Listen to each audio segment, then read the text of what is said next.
And my thing.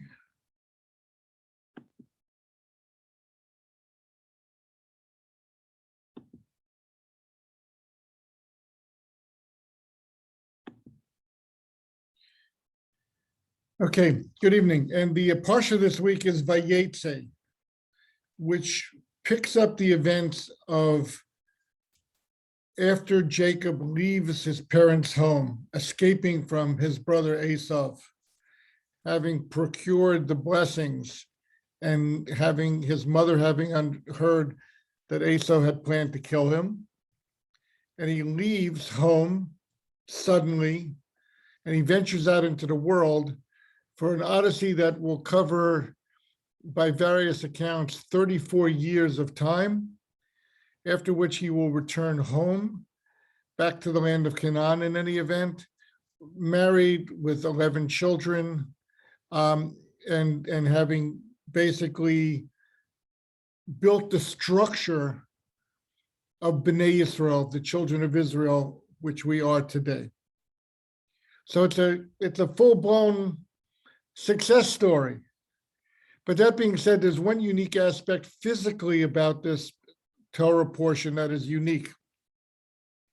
And that is that if you looked in the Torah, it's a fairly long Torah portion, has 140 something sentences. There are no paragraphs in the entire parsha. Longest stretch in the Torah with no paragraphs. And when I say paragraphs, there are chapter numbers that appear in the text, and it can be found in the Stone Chumash on page 145 as the beginning. But when you hold up a Torah and you look at a Torah scroll, you will see paragraphs.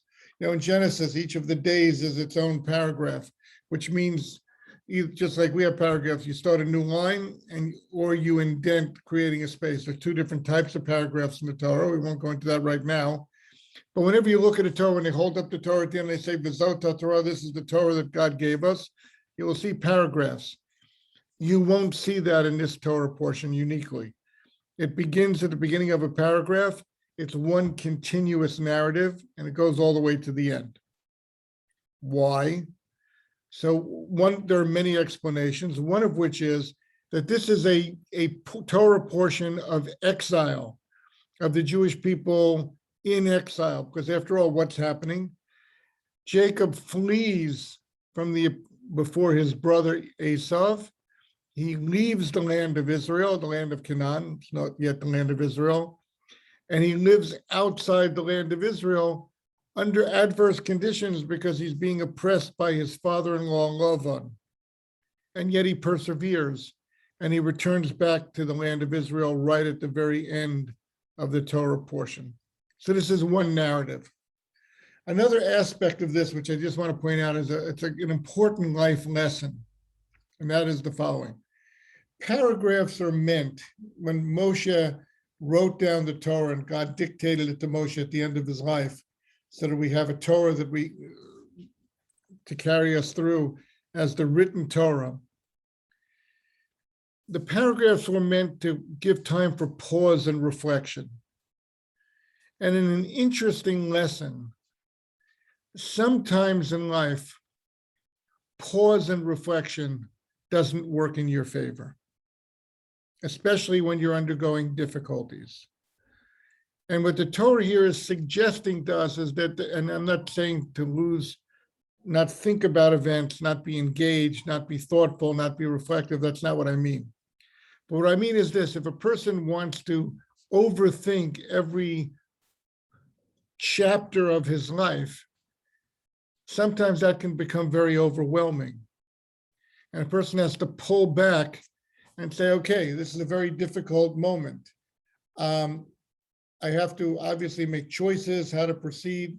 I have to find the strength to keep going, but I'm not going to seek to ultimately understand this segment, this chapter of my life on its own terms, but rather I'll hold myself back and develop more of a perspective on things. And that is epitomized in the Talmud by a man named Ish Gamzu, one of the Tanoim, one of the Talmudic sages. was known for always saying, this also is for the good. And that phrase, this also for the good, is a statement of faith, but it's also a statement that I don't understand what's going on right now, but I do have a vision that given time and given more scope and perspective, I will be able to understand why it's part of God's plan for the good. Gam zu l'tova. And it's also played out in the story of Rabbi Akiva that he was traveling, he went to sleep at night, and a wind came, blew out his candle, and he said, wow, this leaves me in the darkness, but I guess everything God does is for the best. And then his rooster dies, and he's left without a rooster, no way of waking up in the morning, and I guess to have breakfast either. Roosters don't lay eggs, but I guess they're part of the process. And he says, this also, he said, this also is an act of goodness. And then as the story goes, he wakes up in the morning and found that marauders had invaded the city that he was adjacent to. And had he had his candle lit or had his rooster crowed or his donkey, or where all the whole story is played out, he would have been murdered like other people in the city were murdered. So what he was saying is, I'm going to forbear on ultimate judgment right now and wait and see how this unfolds. And that's sort of like sage Jewish advice in terms of life. There are times where we feel beaten down. There are times when we feel we've hit a rough spot in life. There are times when we feel as though things are not quite going the way I hope they would go. And of course, you have to think about how you could better yourself, think about how you could improve, but you have to avoid thoughts of, wow, life is just unfair. I don't see how God could be considered good, and all these other conclusions we could come to. It's sort of like, hold on, and let's see how this turns out. And that's the scope of this week's Torah reading, where Jacob leaves in very adverse conditions, running for his life. He undergoes a lot of difficulties, waiting 7 years to marry his bride-to-be, and then being tricked and ending up married to someone else, and then having to work another 7 years on her behalf. All these things are big setbacks in life. And yet Jacob adopts this attitude, and the Torah, so to speak, codifies this attitude by just saying, let's see through the end of the story, and then we'll take a pause and we'll see how everything worked out on this stage. And of course, it's, we don't have clear paragraphs in life, so it's not so clear when we can say, wow, but certainly when we have moments to celebrate, they're great moments for us to gather in a sense of well-being and good, and to, at that moment, reflect upon the fact that the path to here may not have been a particularly straight one, but thank God I am where I am. So that's the structure of this week's Torah reading. Now, very famously, the portion begins, again, it's on page 145. It's in the middle of chapter 28, sentence 10, and the Torah records that VaYetze Yaakov mi Beersheva vayelech Harana, that Yaakov leaves Beersheva and he heads toward Haran. And the first incident that it records is this magnificent dream that Jacob has of the ladder going up to heavens, one of the most prevalent symbols of Jewish life that you'll ever see. But we're going to look at what seems to be a small, picky detail, and that is that Rashi interrupts us right away and says, why didn't the Torah just say he headed toward Haran? Because we already knew where he was leaving, that he was leaving from Beersheva. And if you just turn back to the chapter before, or the paragraph before, the Torah records the fact that he was sent from Beersheba to head toward Padan Aram. He was giving a blessing from his father, and at the behest of his mother, he leaves. So it seems extraneous to record that he left the place of Beersheba. Giving us the information that he was heading toward Haran is important because it shows the direction he was heading up to the north. And then, of course, he would encounter Jerusalem and the Temple Mount. So, but we don't need the first sentence of VaYetze Yaakov mi Beersheva. It should just say Vayelech Yaakov Harana. And then Rashi quotes a medrash as his explanation for this. And he says that it's then a tzaddik, a righteous person, a holy person leaving a place is always noteworthy in and of itself. Forget about where he's going, why he's going, just noting the fact that a person of Jacob's magnitude leaves Beersheba, that's momentous. That's noteworthy. That needs to be underscored. And he quotes this statement in the Medrash: when a tzaddik leaves a city, he takes with him its beauty, its radiance, and its glory. That's his conclusion. So why did the Torah add the words VaYetze Yaakov mi Beersheba? So according to this Medrash, the Torah is teaching us a lesson. And the lesson has many implications. Number one, it's good to live in a city which has many righteous people in it, has a lot of beauty, it has a lot of radiance, it has a lot of glory. Each and every one of those people are precious. They have, and that's what the Torah is teaching us. It's teaching us something that may not be so clear to us, and that is the influence or impact of a righteous person. And I would dare add, I don't think this is going out too far on a limb, that whatever righteousness each one of us musters, even if we don't qualify for the designation of being a tzaddik, but as we do good where we are, we're having a positive impact on the place we are. And we should never underestimate that, even though it's not so apparent to us. It's there, and that's what the Torah is telling us. So interesting, the Maharal, who wrote a commentary on Rashi, he breaks down these terms. And by the way, I'm translating them from the Hebrew, and the translation is not so clear. The words in Hebrew are hoda, which I translated as beauty. Other people translated as splendor. Ziva is radiance, like the sun radiates light. And Hadara, I'm translating as glory. And the word Hadar is also not so easy to translate. These are concept words, but they do have a specific meaning. So the Maharal tells us what they are.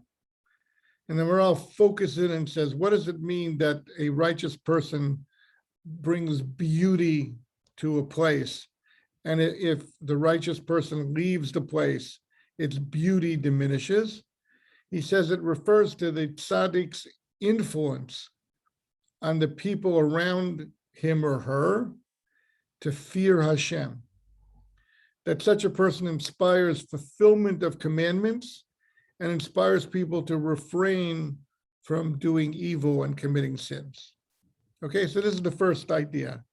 So it's noteworthy that a tzaddik lives in the city because his very presence in a cosmic sense influences each of the people to draw closer to Hashem. Radiance refers specifically, the second idea of Ziva, he says specifically is Torah wisdom that a tzaddik can teach to the people in the community. And obviously they can approach the tzaddik and they can seek out the wisdom of Torah whenever they choose to do so. So that's a two-way street of responsibility. We would be responsible to identify those people who we want to inquire to receive Torah wisdom from. And the responsibility on the part of the tzaddik is to be ready to impart that wisdom and share it with other people.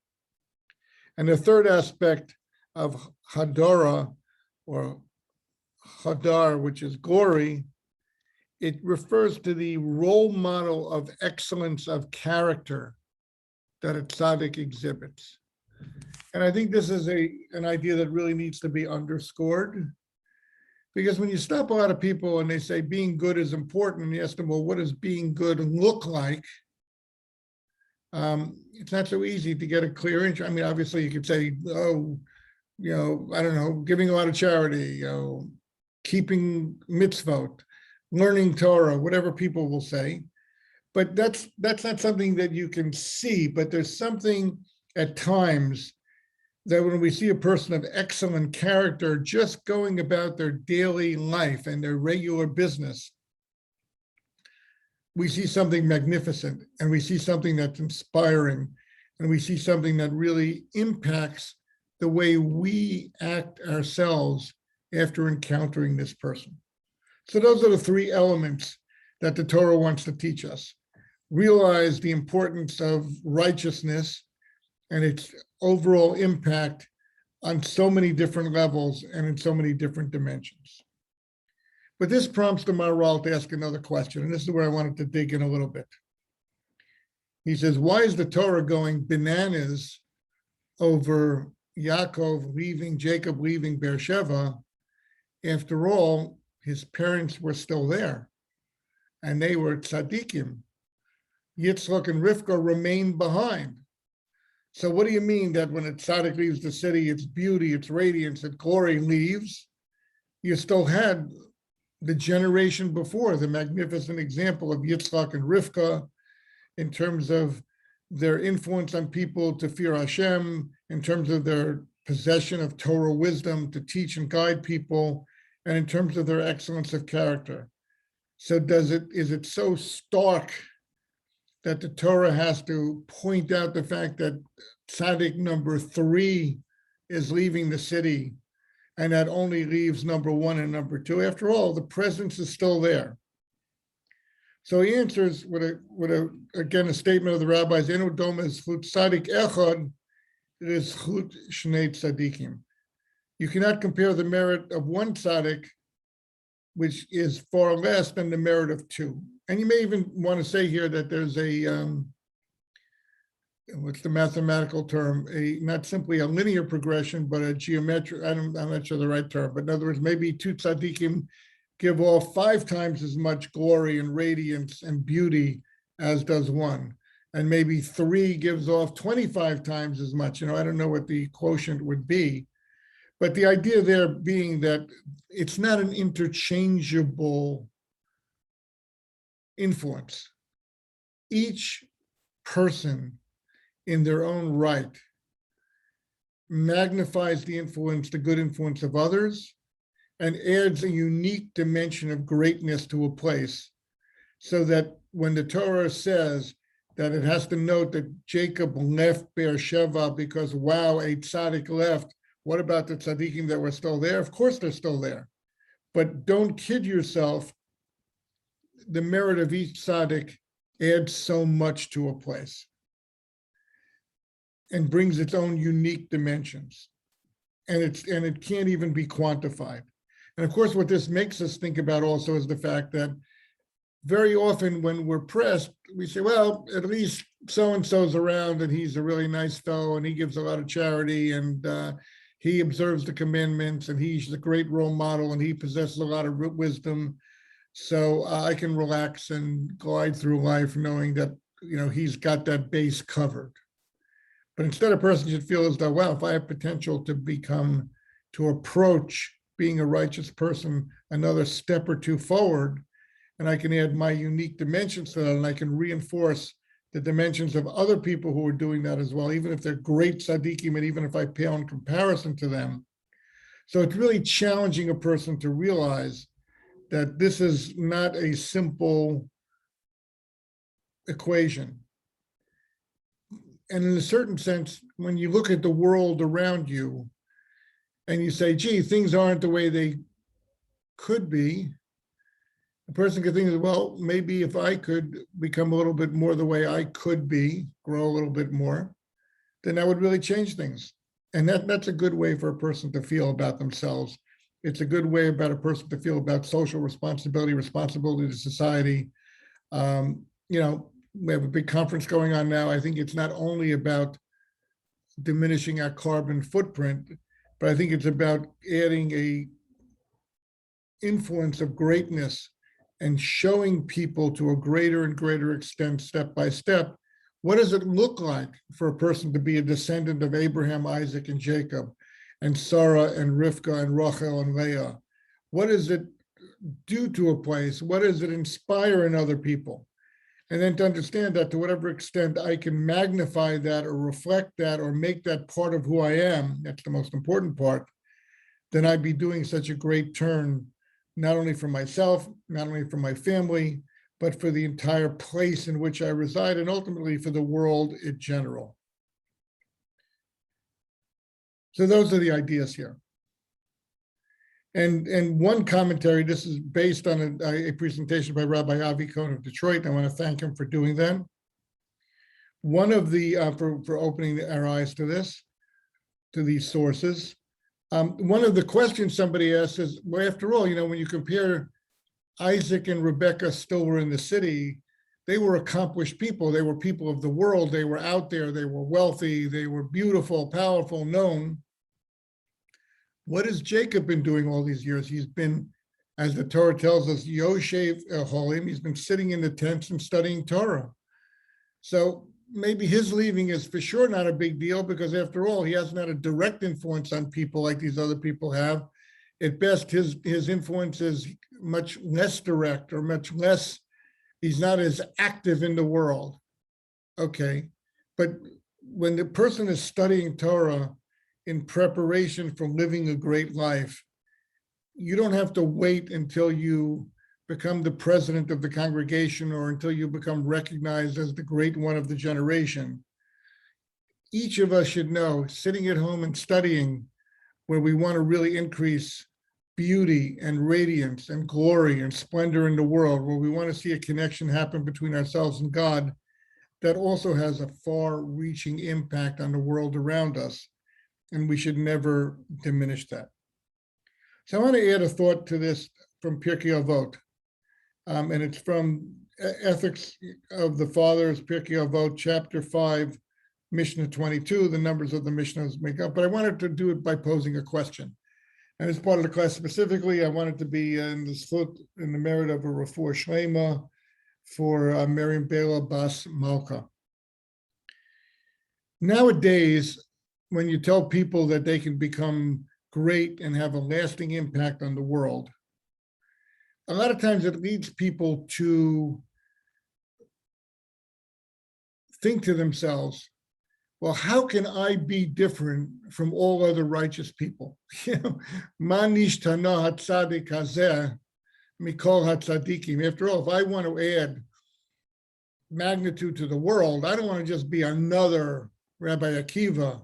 I don't want to be just another Nachum Ish Gamzu. I don't want to be just another Abraham, Isaac, or Jacob. I want to do something unique, which we find pretty commonly being undertaken in the world today. Think about music and the arts. So, it's the trailblazing person who seems so bizarre and out of the box and countercultural, who is aiming to be the great hero of the time by redefining everything. So I think when we look at these concepts of the greatness of a righteous person, and each of us, to the extent that we add righteousness to the world in our impact on everybody and everything, I think we need to pull back and think to ourselves, but what are the parameters of greatness? We teach kids a lot that Abraham represented kindness, Isaac represented strength, fear, different determinations. Jacob represents truth, and somehow a synthesis of everything that came before him.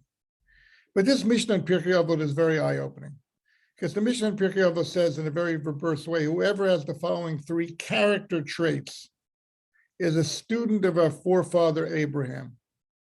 And it lists them off in Hebrew: ayin tova, good eye, which we'll explain; ruach nemucha, humble spirit; v'nefesh shefoa, and a soul that is lowly. Those are the technical terms they use.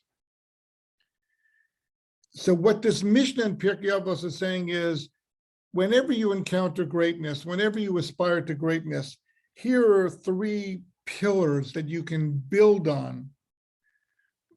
To the extent that you build upon them, that makes you a student of Abraham. After all, Abraham is the founder of the Jewish people, and Abraham's greatness in a certain way encompasses all aspects of greatness that are to be achieved. Now, again, each of us has our own individual dimensions and our own unique combination to add to the world. And I tell children and students for sure that you understand that every student of Torah brings a unique perspective on the Torah. And if a person's sincere enough, that perspective is true. It comes from Sinai, because we know by Jewish tradition that there are so many dimensions to the Torah, 70 faces to the Torah.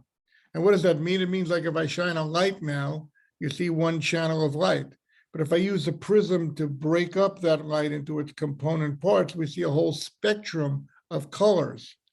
So that's what each of us has the opportunity to do. We can aspire that light as seen through my prism of uniqueness can enlighten the world in a way perhaps it never was enlightened before. So if I want to do that, do I become the maniac painter who decides to paint blindfolded using my feet to hold the brushes so I can come up with something that nobody's ever thought of as art before in the world? Do I try to do that when it comes to spirituality?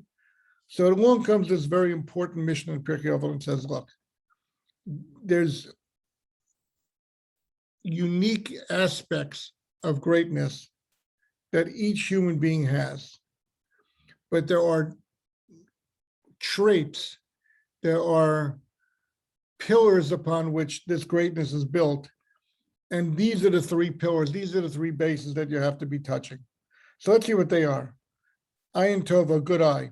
A good eye is translated, and this is a consensus view on Pirkei Avot, is someone who is both happy with what I have, we said sameach b'chelko, and happy when others are successful. Two aspects to it. That's what a generous eye means. A generous eye means, a good eye means a person who's, when he looks out at the world, his eye doesn't say, ooh, I want that. But rather he looks out at the world and says, what a beautiful world, so much beauty, so much diverse representations of godliness. I'm happy with what I have. I want to grow what I have. I want to grow in what I have, but I'm happy with it. And when I see others achieving and growing, I'm also happy. I don't see it as a zero-sum game, and I don't see it as my job is to become the tzaddik, so the righteous person. So if I see someone more righteous than me, that evokes jealousy or conflict or anything like that, but rather I'm ready to share everything I have in an unstinting way. And I do so out of a sense of pure satisfaction with what I have and a pure joy in seeing other people flourish. And if you think about that picture, that's an integral part of who Abraham was. Now, Abraham couldn't sit there and invite guests into his home and share his possessions and welcome strangers and get involved in digging wells for people he would never see in his lifetime, or praying for the people of Sodom that God should spare them so they should have a chance to live out their lives and hopefully grow as people. All these ideas stem from this idea of a good eye. And like I say, a good eye has many, many subcategories to it. It's certainly not an eye that's shaped by jealousy. It's certainly not an eye that's shaped by selfishness, which is, unfortunately, the way our eyes are trained when we're little children. You see little kids in preschool, and like I say, the word you hear amongst 2-year-olds incessantly is mine. That's the word, the common word they have, because that's the way they see the world. I want it for myself. So it takes growth and development to develop an Ayin Tova. An Ayin Tova has to be connected to this idea of a humble spirit, which means a person who neither feels better than others, nor wants others to make others recognize him as better than they are. I mean, a quote, I don't have it here in front of me, and I don't remember the gentleman who said it, but he said a truly great person makes other people feel bigger and not smaller. And that's not easy to accomplish. If you're a great person, you come into a room, people say, wow, can I ask you a question? So even if you're wanting to share wisdom with somebody, there's a way to do that which boosts the other person's status and feelings of himself, while you're helping him, while you're guiding someone, without feeling as though you're going to take over that person's life. So that's what it means by a ruach nemucha. And the last, nefesh shafoa, a soul that is not demanding, which means that honor and glory don't impact you. And that's an aspirational goal. It's a little different than the idea of not wanting to be better than others, not wanting to be recognized by others, but it's also a certain disdain for the sense of capturing other people's admiration. It's a little bit of a tricky one because if I'm doing something that's really good, as we mentioned before, the beauty, radiance, the glory of a place, part of it comes because people see a righteous person and they aspire to be like that person, and it makes them into better people. But that's not my game. My game is simply to represent goodness to the world in its purest possible way, and not for the purpose of controlling, ruling, having everybody fall at my feet, or having people crown me as the king. None of those things are part of the picture. So this Mishnah in Pirkei Avos is and by the way, I didn't really discuss this. I'm sorry. The idea with Abraham being not seeking to be better than other people. If you look at his conversations, even one that comes to mind is when he talks to Avimelech, and Avimelech says, "Well, why didn't you tell me your wife was your wife? Why did you tell me she was your sister?" And he says to him very even-handedly, "Well, I saw there was no fear of God in this place." He's not putting him down. He's pointing something out to him. Said, "Well, I acted in this way because I really could see with my own two eyes that there was a lack or a void in this place. And that made being the husband of Sarah a very dangerous occupation to have in this place. So that's why I didn't, Avimelech, tell you who we really were." It's not a sense of boosting himself over that person, but rather in a direct way, pointing out a way in which that person could grow and lead his nation in a way that they could grow as well. So in conclusion for these thoughts today, the idea of having a deep appreciation that I uniquely, and all of the experiences I have until now, that's the idea of everything for the good, they all add up to position me at this moment to act righteously. And wow, what an opportunity it is for me, given my experience, my nature, my physical makeup, my spiritual makeup, my emotional makeup, for me to act now in a way that is righteous, has a far-reaching, lasting, important impact on the world. And as I act this way, wherever I go, I'm taking something away from the place I was and I'm adding it to the place that I'm going to. That's the first part of this class. And the second part of this class is, but I'm not going to get there by freelancing and coming up with my own definition of what greatness and righteousness is. I'm going to ground my pursuit of doing good within these parameters or these guideposts that Pirkei Avos teaches me, because in the end of the day, I want to be a unique student of Abraham. That's my goal. I want to take everything that I have and that God has bestowed upon me, and all the life lessons I've learned by doing the right thing and by doing the wrong thing.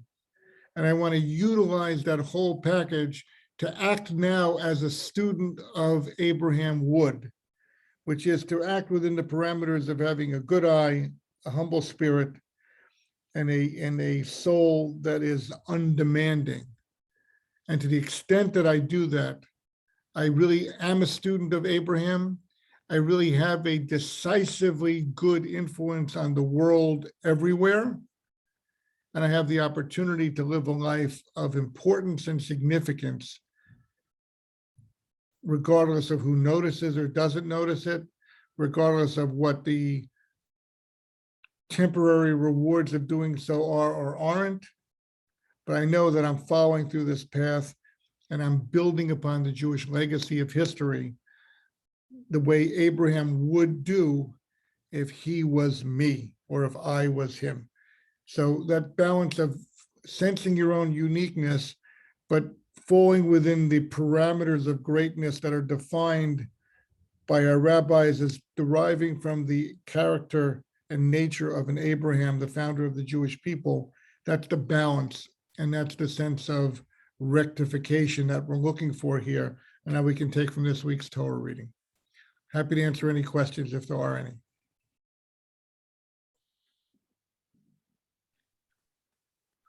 No question. Somehow presenting things over Zoom seemed to answer all the questions. All right, everyone should have a good evening and a good week, and Thank you, Rabbi.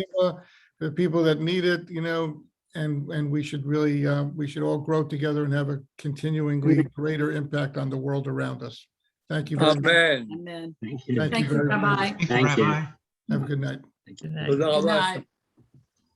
Good night.